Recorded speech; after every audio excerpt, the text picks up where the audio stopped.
जय गुरुदेव। सब लोग बोलो जय गुरुदेव। जय गुरुदेव। जय गुरुदेव। जय गुरुदेव नाम किसका। जय गुरुदेव नाम किसका। प्रभु का पावन नाम। प्रभु का पावन नाम। जय गुरुदेव।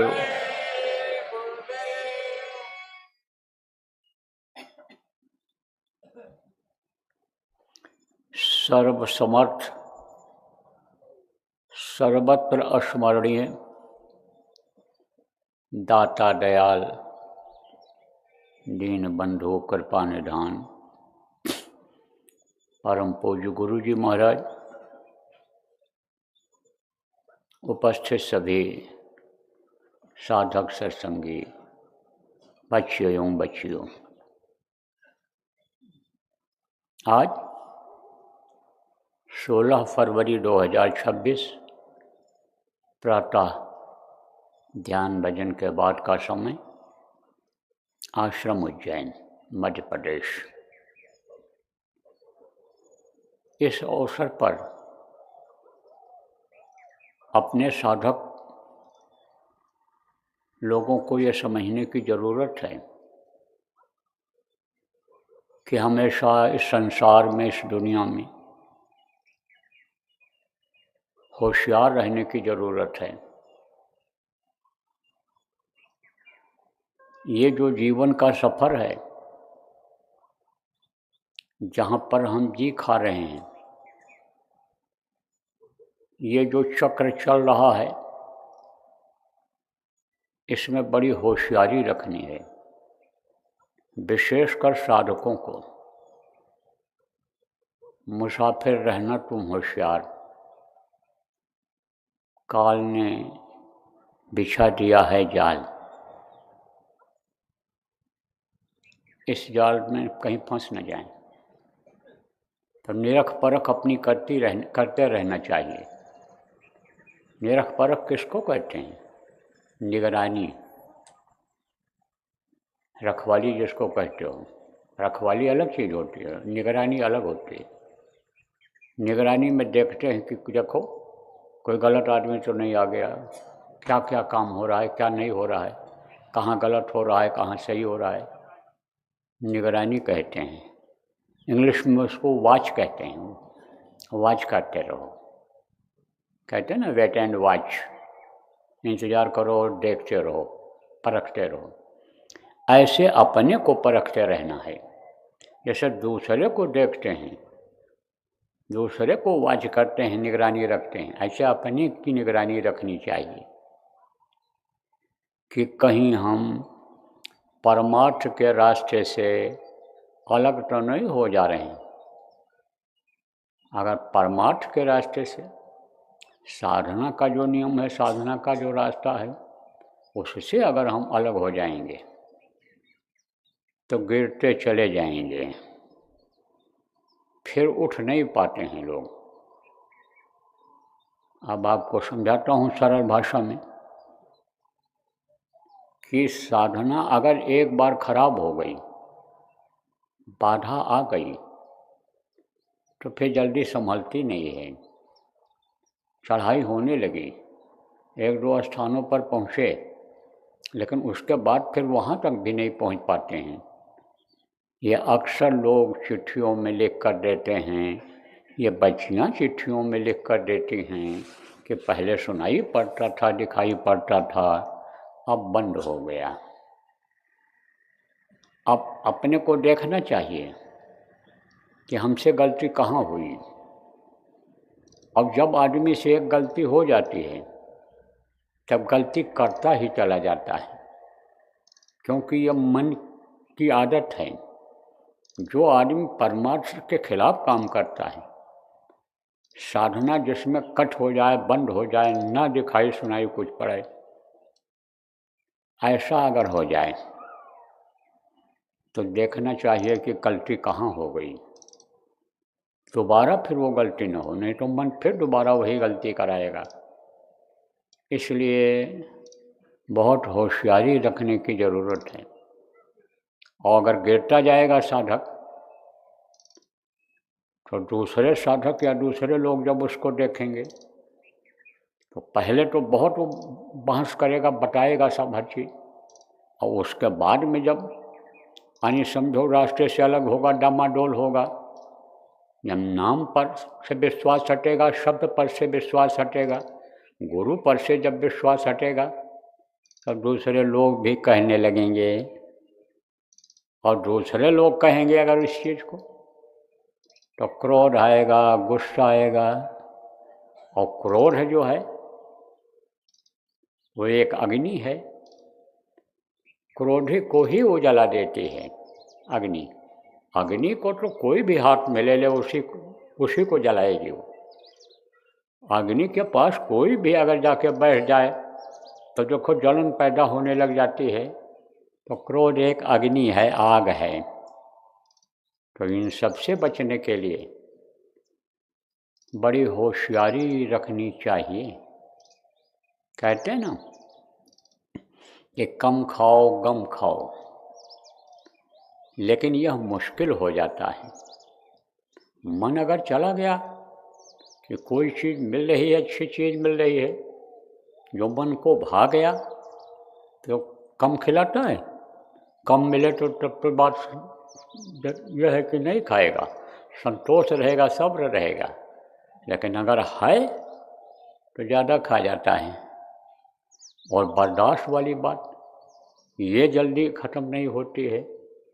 कारण क्या है कि बर्दाश्त करने से लोग समझते हैं कि ये सक्षम नहीं है, ये जवाब नहीं दे सकता है, ये यानी समझो कि हमसे कमज़ोर है, तो सम्मान के ऊपर, इज्जत के ऊपर असर आएगा।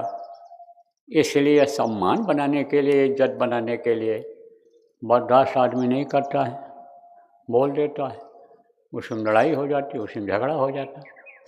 इसलिए अगर ऐसी कोई बात हो तो टल जाना चाहिए, टाल देना चाहिए, कि जैसे बर्दाश्त कोई चीज़ ना हो पावे, हट जाना चाहिए। तो अब आप ये समझो प्रेमी कि यह सब होता कैसे है।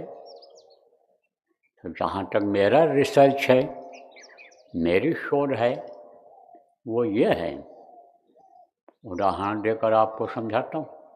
क्या है कि जैसे मोटर गाड़ी होती, ये जो आप मोटरसाइकिल चलाते हो, बाइक कहते हो, ये होती कैसे चलती है? ये पुर्जे से चलती है। उसमें पार्ट पुर्जे लगे रहते हैं, और वो पार्ट पुर्जे किससे चलते हैं? ताकत से चलते हैं, पावर जिसको कहते हैं, उससे चलते हैं। और पावर वहाँ उसमें कैसे उत्पन्न होता है? वो मशीन रहती है, पावर को पैदा करती है। और वो मशीन कैसे चलती है? जब उसमें तेल डालते हैं, चाहे डीजल हो, चाहे पेट्रोल हो, कुछ मिट्टी के तेल की भी गाड़ियाँ निकली थी, मोटरसाइकिलें वगैरह। तो अब आप ये समझो, चाहे गैस हो, अब गैस की गाड़ियाँ चल गई, तो उससे वो ये सब शक्ति पैदा होती है, और उसी से ये पुर्जा चलते हैं। अब मान लीजिए कि उसमें कोई तेल में गंदगी है, कचरा वाला तेल अगर चला गया गाड़ी के अंदर, तब उसमें रुकावट आ जाती है, पुर्जे में वो जाके भर जाता है, रुकावट आ जाती है। तो इसी तरह से जैसे गाड़ी होती है, उसमें बहुत पुर्जे होते हैं, ऐसे ये मनुष्य रूपी शरीर है, इसमें भी बहुत अंग हैं और पुर्जे हैं। जैसे अंग आप देखते हो, हाथ पैर, आँख कान आप देखते हो, उंगलियाँ देखते हो आप, नाखून है, यह क्या है? यह अंग है, इसको अंग कहते हैं। और अंदर में भी है पुर्जा, मशीन है। यह हाथ पैर आँख कान कहाँ से चलता है? जहाँ से ये जुड़ा हुआ है, पेट से ही जुड़ा हुआ है ये सब, और पेट के ताकत से ही ये सब चलते हैं। और पेट की कमी के, पेट के कारण ही यानी समझो कि उंगली में दिक्कत, सिर में नाक में दिक्कत, बदन में खुजली, ये सब पेट की वजह से ही होता है। अब पेट में कैसे जाता है? मुंह के द्वारा जाता है। तो मुंह में जो भी चीज़ डालोगे, तो मुंह का काम क्या है? इसमें जीभ है, दांत है। दांत से आप उसको दबाओगे, काटोगे, चबाओगे, और जीभ के द्वारा यानी अंदर भेजोगे, निगलोगे, तब अंदर जाएगा जो भी खाओगे। अब जब खाओगे तो तब वो मशीन चालू हो जाएगी सब। अगर रुकी भी होगी या हल्की चल रही होगी तब वो चालू हो जाएगी। जैसे देखो मशीन चालू कर देते हैं, आटा वाली मशीन, तेल पेरने वाली मशीन को चालू कर देते हैं और वो चलती रहती है। ऐसे कुछ मशीनें इस पेट के अंदर में हैं जो चलती रहती हैं, लेकिन तेल पेरने का काम, आटा पीसने का काम, वो जो मशीनें हैं वो कब शुरू करती हैं कि जब उसमें गेहूँ डालते हैं, ज्वार बाजरा डालते हैं, जब उसमें लाही तीसी तेल डालते हैं, जिसका भी तेल निकालना होता है, तेल की मशीन में जब डालते हैं तब तेल निकलता है। इसी तरह से पेट में जब कोई चीज़ जाती है तब वो प्रक्रिया शुरू हो जाती है, उसको पचाने की, खून बनाने की, अंगों में खून को भेजने की। अब मान लो कचरा चला गया, गंदगी चली गई, तो कभी कभी ऐसा भी होता है इंजन रुकने लग जाता है, गंदगी ज़्यादा हो गई रुक जाता है। ऐसे ही देखो, ये जैसा हार्ट फेल होता है तो ये नसें हैं, नसें ब्लॉक हो जाती हैं, उसमें खून का दौरा बंद हो जाता है तो हार्ट फेल हो जाता है। तो वो असर किस पर जाता है? यानी खून बनता है, उसका असर, वो खून प्रवाहित होता है नसों में, यानी बहता है नसों में, तो वो नसें जो है वो काम नहीं करती, जब रुकावट आ जाती है। ऐसे ये दिल और दिमाग और ये बुद्धि है, वो भी जुड़ी हुई है, नसों के द्वारा जुड़ी हुई है, इस शरीर के अंगों से जुड़ी हुई है। तो उसमें जब कोई गंदी चीज़ चली जाती है तो उसका असर उस पर पड़ता है, तो तुरंत बुद्धि खराब होती है। यानी समझो रोग तो होता ही होता है, चक्कर तो आता ही आता है।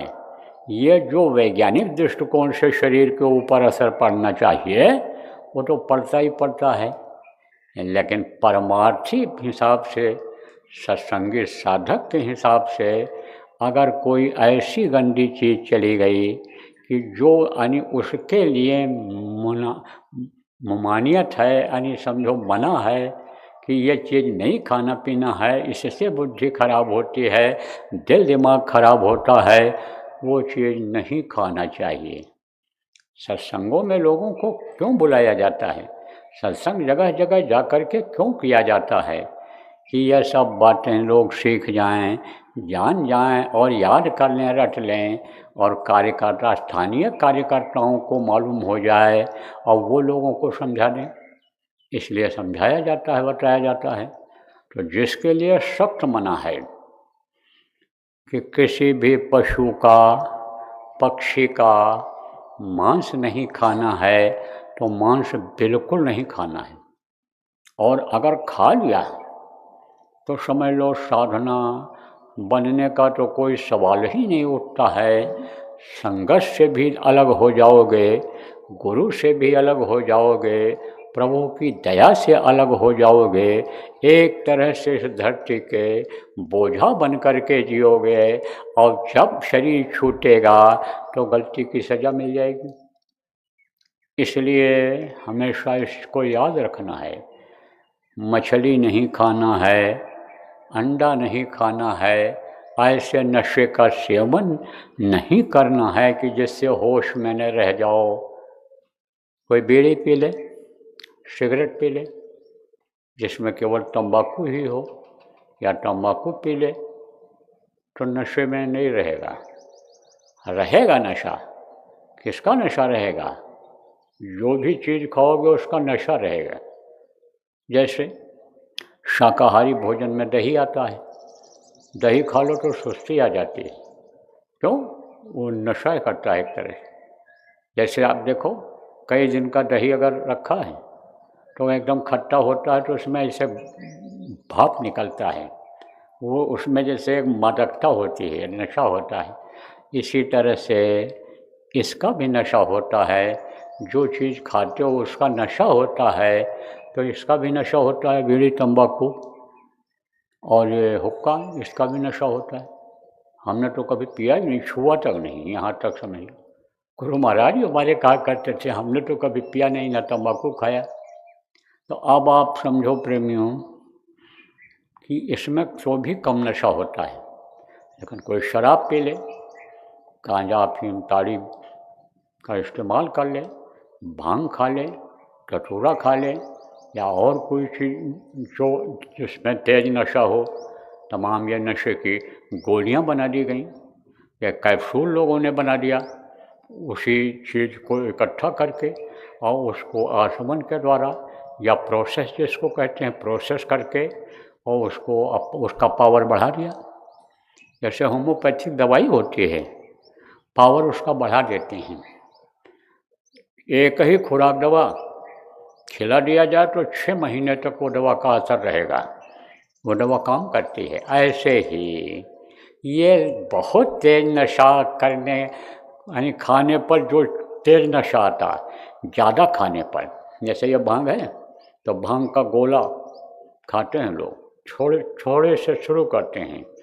आप समझो कि गोली जैसे बच्चे खेलते हैं, वहाँ से शुरू करते हैं और छोटे दाने से शुरू करते हैं और फिर वही बढ़ाते चले जाते हैं। उतना ही तेज नशा होता चला जाता है। आप ये समझो गांजा पीते हैं तो वो उसका नशा बढ़ता चला जाता है और फिर वो नशा नहीं करते हैं, नशा उनको करता है, उनके ऊपर हावी हो जाता है, वो नशेड़ी ही हो जाते हैं। ऐसा नशे का असर शरीर के ऊपर होता है कि बिच्छू में जहर होता है। और जब खाते खाते उन चीज़ों को और नशा में नहीं आया, आदत बन गई, शरीर आदि हो गया, तब बिच्छू को पकड़ के ऐसे बिच्छू से डंक मरवाते हैं, बिच्छू से डंक मरवाते हैं। कौन? नाम नहीं लूँगा, लेकिन जो अच्छे अच्छे मंदिर मठ के स्थान पर हैं, देवी देवता भगवान जिनको कहते हैं, उनकी सेवा करते हैं, उनमें भी ये अवगुण हैं। तो देखने से ज़्यादा आ जाता है, साथ करने से ज़्यादा आ जाता है। इसीलिए कहा जाता है नशेड़ी का साथ मत करो, व्यभिचारी का साथ मत करो, चोर ठग का साथ मत करो, बेईमान का साथ मत करो, धोखाबाज का साथ मत करो, साथ नहीं करना चाहिए। तो ऐसे नशे से प्रेमियों हमेशा दूर रहना। और जैसा खाओ अन्न वैसा होवे मन, जैसा पियो पानी वैसे होवे बानी। अब मान लो किसी के यहाँ दावत में चले गए, भाई बहुत अजीज दोस्त हैं, बिजनेस के हमारे साथी हैं, शादी है, ब्याह है, पार्टी है, मुंडन चिद्दन है, पूजा पाठ है, हमको जाना जरूरी है, और अगर हम नहीं गए तो वो हमारे यहाँ नहीं आएंगे तो हमारे सम्मान के ऊपर असर पड़ेगा। हम उनके यहाँ जाएंगे और वो बड़े आदमी हमारे दरवाजे पा जाएंगे तो हमारे गांव के लोग, पड़ोस के लोग, रिश्तेदार लोग भी समझेंगे कि भाई इनका संबंध बड़े लोगों से है, इनकी दोस्ती बड़े लोगों से है, यह हमसे बहुत अच्छे हैं, बड़े आदमी ये हैं, बड़े हैं। अब वहाँ गए, खा लिया, दबाव बना, थोड़ा ही कुछ खा लो। अब वो मान लो गलत तेल में बना हुआ है, जानवरों के चर्बी के निकला हुआ तेल में बना हुआ है, या उसका स्वाद बढ़ाने के लिए उसमें डाल दिए हैं। तो होटलों में क्या करते हैं, होटलों में शाकाहारी भोजन और मांसाहारी भोजन ये दोनों बनाते हैं। और कोई कहा हमको शाकाहारी भोजन लाओ, तो शाकाहारी भोजन में क्या होता है? साग सब्जी, दाल चावल, यही सब होता है उसमें। तो उसका स्वाद और बढ़िया करने के लिए वो जो मांस पकाए हुए होते हैं उसमें से थोड़ा सा, जिसको शुरवा कहते हैं, रस कहते हैं, वो डाल देते हैं उसी में। अब उसको अगर कहीं खा लिया तुरंत असर करेगा, तुरंत बुद्धि खराब होगी। आप फिर समझो खान पान का असर बुद्धि खराब करता है, स्थान का असर बुद्धि खराब करता है। देखो यही दिल्ली है, यहीं पर श्रवण कुमार की बुद्धि खराब हो गई थी। माता पिता जिनको देवता की तरह से मानता था, उनसे कहने लग गया कि बुढ़े लोग हमको परेशान कर दिए, कहाँ तक इनको ढोएंगे। फिर जब उन्होंने कहा बेटा कहाँ पर हो? दिल्ली में हूँ। बोले चलो उधर ब्रज भूमि में हमको छोड़ देना। जब ब्रज भूमि पर पहुँचे तब कहा बेटा आप जाओ, तुम अपनी गृहस्थी बसाओ, हम यहीं कहीं किसी मंदिर में जगह ले लेंगे, पड़े रहेंगे आश्रम पर। तब उन्होंने कहा आप मेरे देव हो, आप मेरे भगवान हो, देवता हो, मात्र पितृ देवो भव, मैं आपको कैसे छोड़ सकता हूँ। तो माँ ने पिता से पूछा कि वहाँ इसको क्या हो गया था? बोला बोले वो उनके पिता बोले कि दिल्ली की भूमि जहाँ बड़े बड़े बादशाह राजा रहे, कितनों को मरवा दिया, कत्लेआम करा दिया, आर्डर दे करके, हुक्म दे करके, कलम से लिख करके, वो धरती का असर है, भूमि का असर है। कहीं कहीं देखो बैठकर बैठोगे बड़ी शांति मिलेगी, और कहीं बैठोगे मन उबने लगेगा, चलो यहाँ नहीं ठीक है। कहीं कहीं बैठोगे भजन में मन लग जाएगा, कहीं आप समझो बहुत देर तक बैठे रहोगे मन रुकेगा ही नहीं। ऐसा होता है, भूमि का असर होता है, साथ का भी असर होता है। आप पे समझो कि दूसरे के कर्म भी आते हैं। आप कहो तो इसको दृष्टांत दे करके सुना दूँ। एक महात्मा, एक राजा थे, तो राजा के दरबार में, दरबार लगा हुआ था राजा का, तो वहाँ पर एक महात्मा पहुँच गए, साधु। तो साधु ने वहाँ पर भिक्षा की याचना कर ली, और राजा काम काज में उलझा हुआ था। तो कभी कभी ये देखो, जैसे नेता लोग हैं, जन सुनवाई करते हैं, मंत्री हैं, नेता हैं, तो ये जन सुनवाई करते हैं। ऐसा राजा लोग जनता के बीच में सुनवाई करते थे। कोई जब कुछ कहता था तो उस पर विचार करते थे, लिखते थे, आर्डर देते थे। साधु बीच में पहुंच गए कि हमको भोजन मिल जाए, भोजन मिल जाए, 2-3 बार बोल दिए। तो राजा को क्रोध आ गया। राजा ने कहा ले जाओ इनको, भोजन कर रहे हैं, खिलाओ घोड़े की लीद। घोड़े की जो टट्टी होती है जिसको कहते हो, वो खिलाओ। अब राजा का हुक्म टाले कौन, ले गए, लीद खिला दिया। और राजा को जब होश आया, कामकाज से फारिग हुआ, जब वो सब पीछे का सोचने लगा कैसे हुआ क्या हुआ। जो आदमी कर डालता है उसको जब सोचता है तो कभी खुशी होती है और कभी ग्लानि होती है। कहता है ना कि अन्य समझो कि ये मेरे से गलती हो गई, अब नहीं करना चाहिए, और जो हो जाता है उसको कहता है कि मैंने अच्छा किया, ऐसा निर्णय ले लिया, बता दिया, बहुत से लोगों के समझ में आ गया, होशियार हो गए। ऐसा होता है। अब यह भी आपको बता दें कि जब आदत बिगड़ जाती है जिस चीज़ की, जैसे मैंने अभी आपको बताया कि जो एक बार गिर जाता है वो गिरता ही चला जाता है। जैसे आपको बताया गया है कि एक बार अगर झूठ बोल दिया तो झूठ बोलते बोलते झूठ की आदत ही बन जाती है।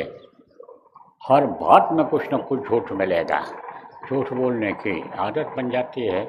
इसी तरह से यानी समझो कि आदत बन गई। तो आप कोई गलती किया तो खुश होता है, देखो मार दिया हमने इनको, ये हमने इनको इनके बहन बहू बेटी के साथ कर दिया, क्या हुआ? हमारा कुछ खुश होता है, उसको सख्त सज़ा मिलती है, फिर वो बच नहीं सकता सज़ा से। यहाँ अगर सज़ा से बच गया किसी तरह से, यहाँ के यानी समझो राज्य में और राजा से अगर बच गया, यहाँ के कानून से बच गया, तो उसने जो कानून बना रखा है ऊपर वाले ने, प्रभु जिनको कहा गया, भगवान कहा गया, उससे नहीं बच सकता है। सज़ा तो मिलनी ही मिलनी है। एक जज ने फैसला किया, फांसी की सज़ा दे दिया उसको। जब फांसी की सज़ा हो गई तब तो कहा कि आपने सरकार लिख दिया और आपने सुना दिया जजमेंट, तो हमको तो फांसी होगी ही होगी, लेकिन हमारी अंतिम फरियाद ये है कि हमारी एक बात ये सुन ली जाए।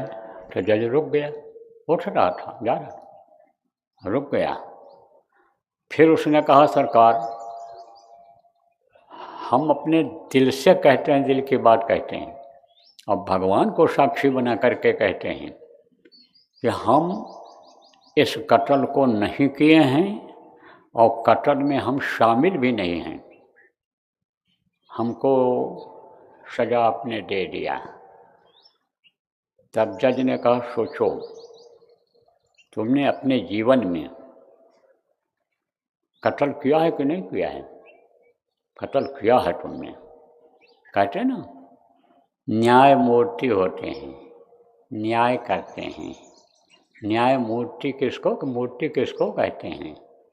कि जिनको लोग मानते हैं, पूजते हैं, उनके अंदर यानी समझो कि एक तरह से यानी शक्ति को देखते हैं, उसी की पूजा करते हैं, जिसको शक्ति कहते हैं। शक्ति की ही प्रशंसा होती है, पूजा होती है, पावर की ही होती है, उसी की इज्जत होती है। तब उसने कहा किया है, उसके बारे में पता ही नहीं चला किसी को, कोई खबर ही नहीं लगी, शंका भी किसी ने नहीं किया मेरे ऊपर, किया है, बोले उसी का फल है ये। तो यहाँ सज़ा तो मिल जाती है, यहाँ न मिली तो शरीर छूटने के बाद सज़ा मिलती है। इसलिए अपराध से दूर रहना चाहिए, हमेशा निरख परख करते रहना चाहिए कि जो नियम और कानून के अंतर्गत नहीं है, चाहे वो समाज का नियम हो, परिवार का हो, चाहे देश का नियम हो, उसके जो खिलाफ है वो काम नहीं करना चाहिए। तो राजा सोचा तो कहा, देखो ये बात मैंने सुनी और इसका निराकरण कर दिया, ये ठीक किया अपनी समझ से। लेकिन जब ये याद आया कि बीच में साधु आ गया और रंग में भंग डाल दिया, हमारे दिमाग को बता दिया, हमारे को टेंशन पैदा कर दिया, और हमने कहा कि जाओ लीज खिलाओ, तो भाई ये हमने अच्छा नहीं किया है। हमारा काम है प्रजा का पालन करना, उनको सुख पहुंचाना। साधु भी इसमें रहते हैं, हर तरह के लोग हमारे राज्य में रहते हैं, तो उनकी हमको इज्जत अगर नहीं कर पाने को था तो हमको ऐसा नहीं बोलना चाहिए, तो इसका तो हमको पाप लगा होगा। तब बुलाया उन्होंने विद्वानों को, ज्योतिषियों को बुलाया और उनसे ये बात कही कि ये मेरे से गलती हो गई। तो उन्होंने विचार किया, विद्वानों ने कहा, सरकार, अब वो लीड का 100 गुना ज़्यादा आपको खाना पड़ेगा, उससे छुटकारा नहीं पा सकते हो। जो साधु को थोड़ा भी खिला दिया उन लोगों ने, उससे आप छुटकारा नहीं पा सकते हो। तो घबरा गया, बोला, महाराज कोई और उपाय बताओ, रास्ता बताओ। तो उसमें एक बुजुर्ग विद्वान थे, अनुभवी, उन्होंने कहा, राजन, अब आप ऐसा करो कि आप अपनी एक बारात तैयार करो और घोड़े पर बैठो, बढ़िया कपड़ा पहनो, और वो ब्राह्मण घर की लड़की है, सुंदर सुशील है, उससे शादी कर लो। उसको उसके यहाँ बारात लेकर उनके यहाँ चले जाओ और उसको दुल्हन बना करके ले आओ, अपने महल में रख लो, लेकिन उसको पत्नी मत समझना, अपनी बेटी की तरह से मानना। लेकिन ये ढिंढोरा पिट जाएगा, कुछ देखने वाले लोग कहेंगे और कुछ अफवाह फैल जाएगी, कानों कान खबर हो जाएगी। नहीं होगी तो करवा देना कानों कान खबर। फिर राजा ने उस गरीब ब्राह्मण घर की लड़की से ब्याह कर लिया, उसको दुल्हन बना करके ले आए। अब ये राजा ने ऐसा काम पूरा कर लिया। कुछ दिन के बाद फिर विद्वानों को बुलाया, कहा भाई कोई आप उपाय बताओ, कोई अनुष्ठान हो, यज्ञ जब तप हो, कुछ बताओ आपकी जिसकी वजह से पूजा पाठ से ये हमारे कर्म कट जाएं जो बन गए हैं, गलती किया है हमने। तब विद्वानों ने देखा तो कहा राजन, अब तो सब कर्म आपके खत्म हो गए हो, जितने गुनाह थे सब खत्म हो गए, जो बढ़े थे सब खत्म हो गए, लेकिन वो तो अभी बाकी है, जो आपने खिलाया था उसको तो आपको खाना ही पड़ेगा, लीद को। जो साधु को खिलाया गया है वो लीद आपको खानी पड़ेगी। फिर राजा ने पूछा कि ये बताओ फिर वो कैसे ख़त्म होगा। फिर उन्हीं बुजुर्ग से पूछा गया, जो अनुभवी थे, पुराने उम्रदराज थे, कि वो कैसे कटेगा। तब उन्होंने कहा राजन, आपके महल के पीछे एक कुम्हार रहते हैं, मेहनत करते हैं, मेहनत की कमाई का पैसा खाते हैं, लकड़ी का काम, लोहे का काम या मिट्टी के काम में मेहनत करनी पड़ती है, पसीना बहाना पड़ता है, तब पैसा आता है। तो मेहनत और ईमानदारी का जो पैसा आता है वो फलदायी होता है, शरीर भी स्वस्थ रहता है, मनचित बुद्धि भी सही रहती है, और वो मेहनत की कमाई जब बच्चों के ऊपर लगती है तो बच्चों का भी दिल दिमाग सही रहता है, वो भी मेहनत कश हो जाते हैं, कहीं भी रहते हैं तो कमा के खा लेते हैं, योग्य हो जाते हैं। मेहनत करने वाला आदमी कभी भूखा नहीं रहता है, कभी नहीं। देखो प्रेमियों, हाँ, ये जो संगत इस समय बढ़ी है, प्रेमियों के त्याग से बढ़ी है। खूब मेहनत किया लोगों ने। आपके समझो कि यानी उत्तर प्रदेश के ही एक सत्संगी थे, अब तो दिखाई नहीं पड़ते हैं, हो सकता है ख़त्म हो गए हों, पता करूँगा जब उधर जाऊँगा तब। तो वो जो है काफ़ी पढ़े थे, वकालत पास थे, लेकिन उनको सुनाई थोड़ा कम पड़ता था, तो वकालत में सुनना जरूरी होता है बहस करने के लिए, छोड़ दिया उन्होंने, प्रचार में ही लग गए। तो लिखाई करते थे, तो लिखाई करने के लिए चले गए,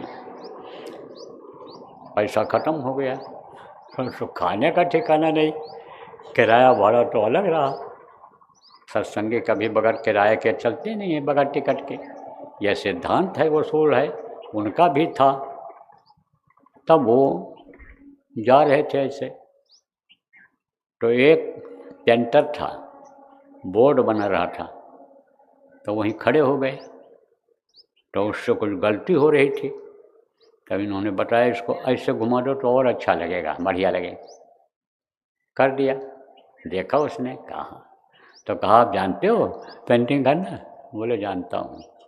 तो कहा आप कहाँ जा रहे हो? बोले हम तो ऐसे घूम रहे, प्रचार में आए थे इधर, ऐसे घूम रहे हैं। अब उस दिन पैसा नहीं था खाने को, कहा कि जो है ऐसे घूम रहे थे, देख रहे थे। तो कहा कि क्या काम करते? बोले कोई काम नहीं करते, कोई आमदनी नहीं, पैसा ऐसे प्रचार करते हैं। तो बोले काम करोगे? हमारे पास काम पड़ा है, हमारा काम निपटा दो, करोगे? बोले हाँ कर देंगे। दे दिया, एक बोर्ड बना दिया। अब दोपहर का समय हो गया, तो कहा कि भोजन कर लिया जाए, तो कहा कि उसका भी खाने का समय हो गया। कहा तो कहे कि आप? बोले भाई हम क्या बताएं आपको, हमारे पास तो आज कुछ सच पूछो तो है ही नहीं खाने पीने का, है खाने पीने नहीं।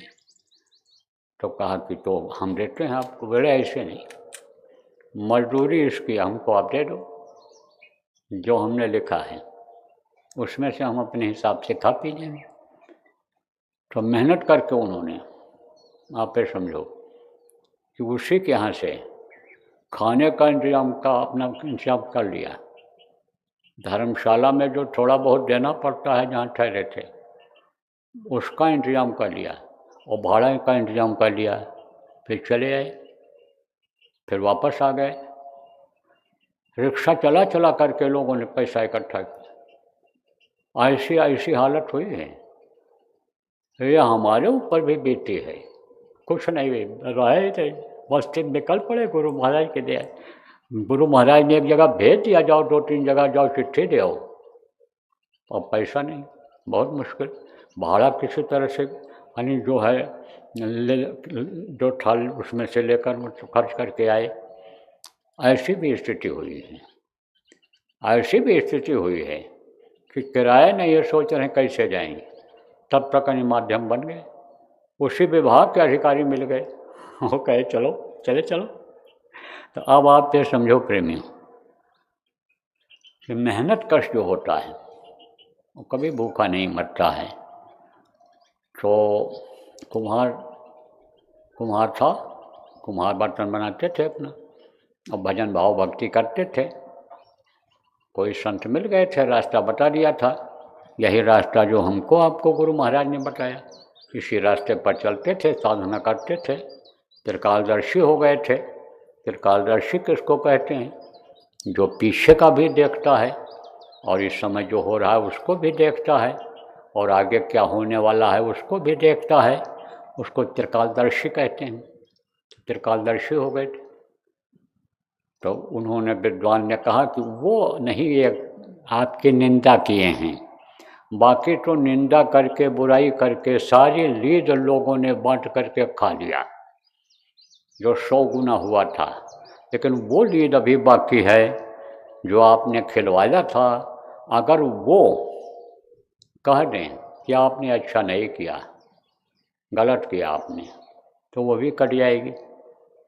बोले अरे वो तो हमारे बड़े प्रेमी हैं, मैं तो कभी कभी उधर टहलने जाता हूँ तो बड़े अदब के साथ यानी खड़े हो जाते हैं और मेरा मन कह देता हाल चाल इनसे पूछ लें, तो मैं भी हाल चाल पूछ लेता हूँ, भगत ठीक हो, तो मैं तो अभी कहलवा दूंगा उनसे।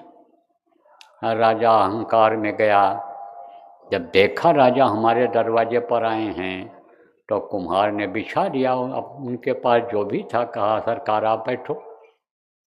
तो अपनी गरज थी तो बैठ गए। बातचीत होने लगी, हालचाल हुआ।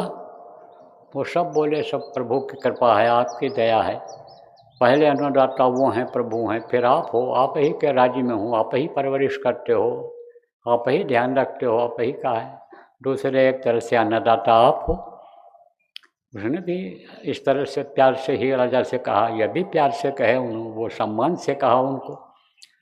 फिर राजा ने धीरे से कहा देखो मैं उस ब्राह्मण घर की लड़की को ले आया, मैं घोड़े पर बैठ करके दूल्हा बन करके गया और उसको दुल्हन बना करके ले आया, महल में रखा है उसको अपने।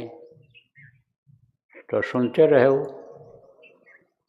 फिर कहा भगत ये बताओ कि मैंने अच्छा किया कि बुरा किया? तो वो कुम्हार क्या बोले, राजन चाहे आप अच्छा किए या बुरा किए, लीद मुझे नहीं खानी है, लीद मुझे नहीं खानी है। ये आप जानो कि आपने अच्छा किया कि बुरा किया है। तो अब आप ये समझ लो कि जस करनी तस भोगो ताता, नरक जात फिर क्यों पछताता। आप ये समझो करनी का फल तो भोगे का ही पड़ी, आगे पीछे अपने करनी का फल भोगे का पड़ी। इस बात को समझ लो। तो आपके कर्म अच्छे होने चाहिए, आप निंदा बुराई से दूर रहो, आप खान पान से पर ध्यान दो, आप दूसरे का खाओगे लाओगे, जो किसी भी गलत ढंग से लाया है तो उसका असर पड़ेगा। आप जो पुराने लोग हो, बराबर सत्संग सुनते रहते हो, आपको बताया गया है कि वो मोदी वाली मोदी वाली कहानी, पठान मोदी वाली कहानी दृष्टांत आपको सुनाया गया है। नहीं ऐसे सत्संग में आते जाते रहोगे, जहाँ आयोजित रहेगा तो कहीं समय रहेगा तो सुना दिया जाएगा। आज तो समय नहीं है। तो प्रेमियों, हमेशा होशियार रहना चाहिए साधक को। लुटेरे लगे हुए हैं, कहीं भी लूट लेंगे। तो यह धन दौलत रुपया पैसा तो आपका नहीं, उसके लुटेरे अलग होते हैं। इसके रहते हुए भी आपकी साधना लुट जाएगी। इसीलिए थोड़ा होशियार रहना है। पर नारी पैनी छुई, मत लावे कोई अंग। रावण के 10 सिर गए, पर नारी के संग।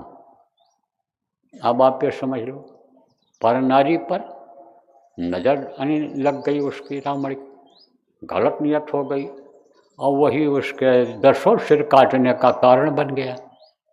इसलिए पैनी छुरी जिसको कहते हैं वो समझना चाहिए।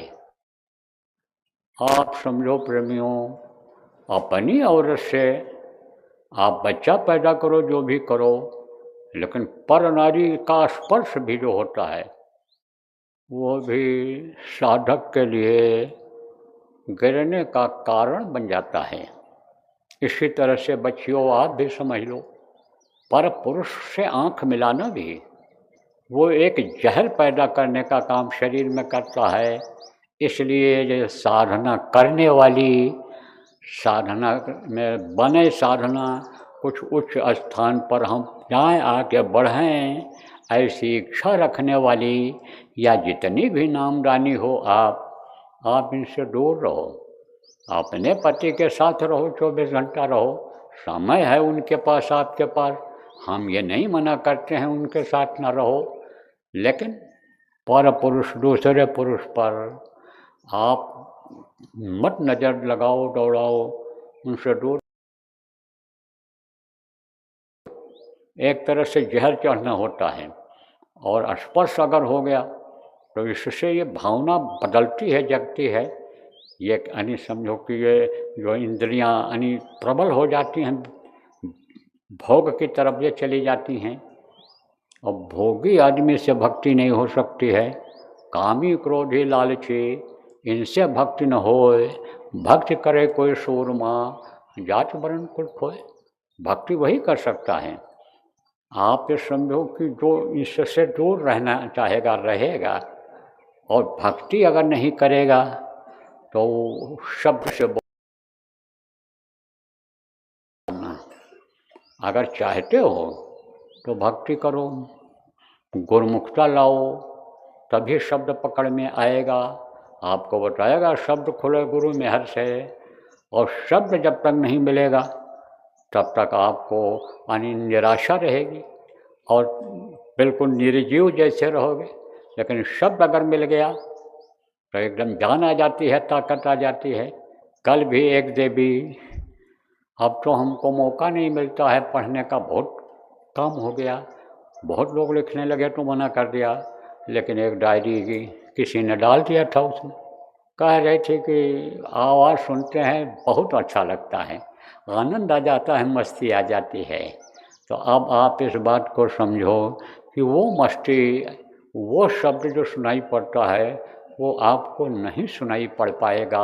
इसलिए इन चीज़ों का ध्यान रखने की साधकों को आवश्यकता है। तो देखो, कल कार्यक्रम यह समाप्त हो गया शिवरात्रि का, और बहुत काफ़ी लोग सब चले भी गए। अब आप लोग भी यहाँ से प्रस्थान करो। यहाँ रुकने की, डेरा डालने की ज़रूरत नहीं है कि हम यहाँ रुकेंगे तो भजन करेंगे। उसका मुहूर्त होता है, समय होता है।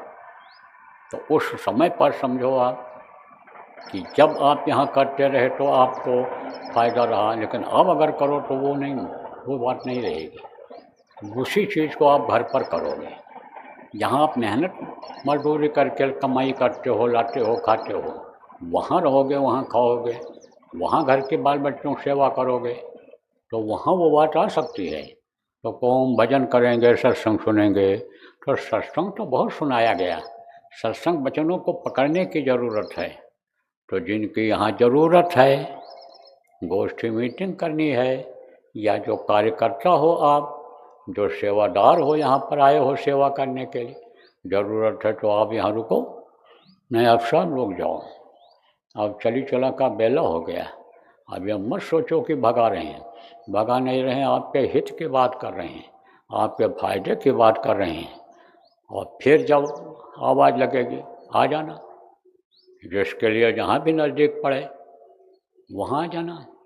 अभी इंदौर में वहाँ पर भी शिलान्यास होगा मंदिर का, वहाँ भी कुछ न कुछ सुनाया ही जाएगा। आपके होली का कार्यक्रम है वहाँ उत्तर प्रदेश में, वहाँ बॉर्डर के नज़दीक नेपाल के, वहाँ गोंडा में जय गुरुदेव नगर इटिया थोक के पास बलरामपुर रोड पर जो है आश्रम पर, वहाँ होगा। तो वहाँ भी आप उधर के जो लोग हो वहाँ सुन सकते हो, आ सकते हो। तो आप यहाँ चली चला का वेला कर लो। और अब ये कोई ज़रूरी नहीं है कि फिर शाम को सुनाया जाए, कल सुनाया जाए।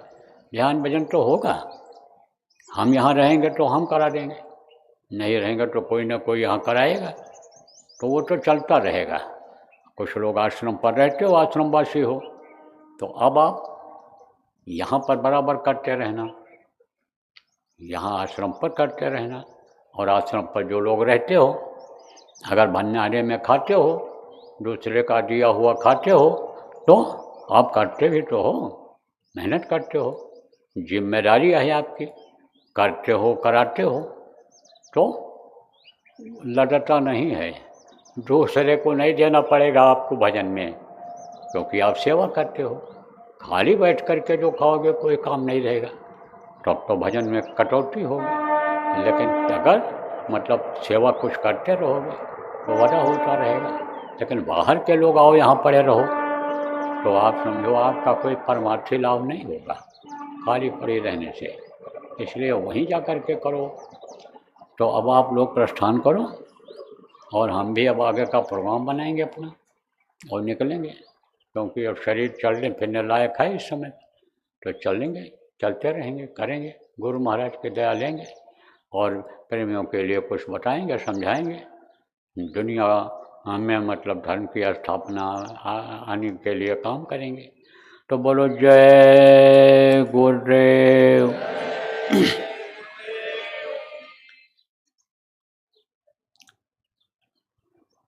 जय गुरुदेव, जय गुरुदेव, जय गुरुदेव, जय जय गुरुदेव।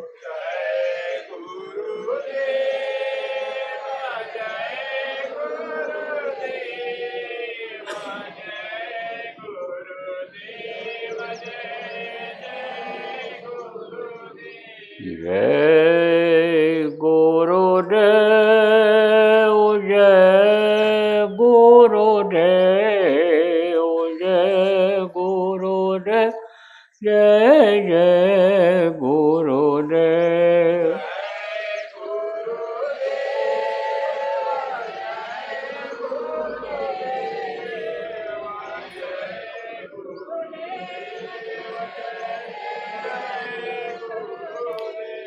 जय गुरुदेव, जय गुरुदेव, जय गुरुदेव, जय जय गुरुदेव।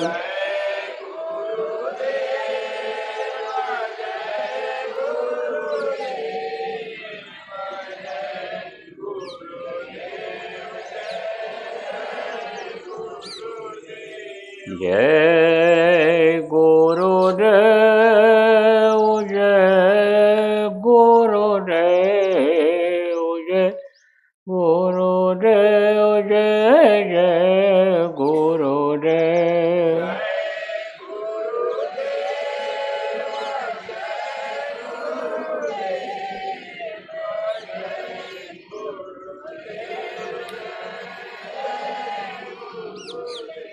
जय गुरुदेव, जय गुरुदेव, जय गुरुदेव, जय जय गुरुदेव।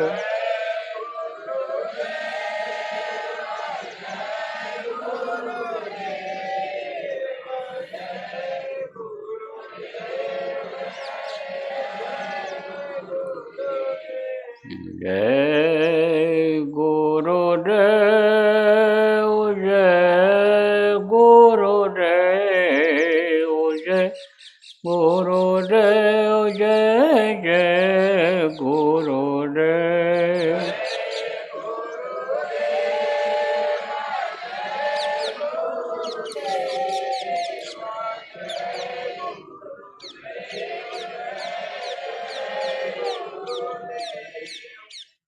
जय गुरुदेव जय गुरुदेव जय गुरुदेव जय जय गुरुदेव।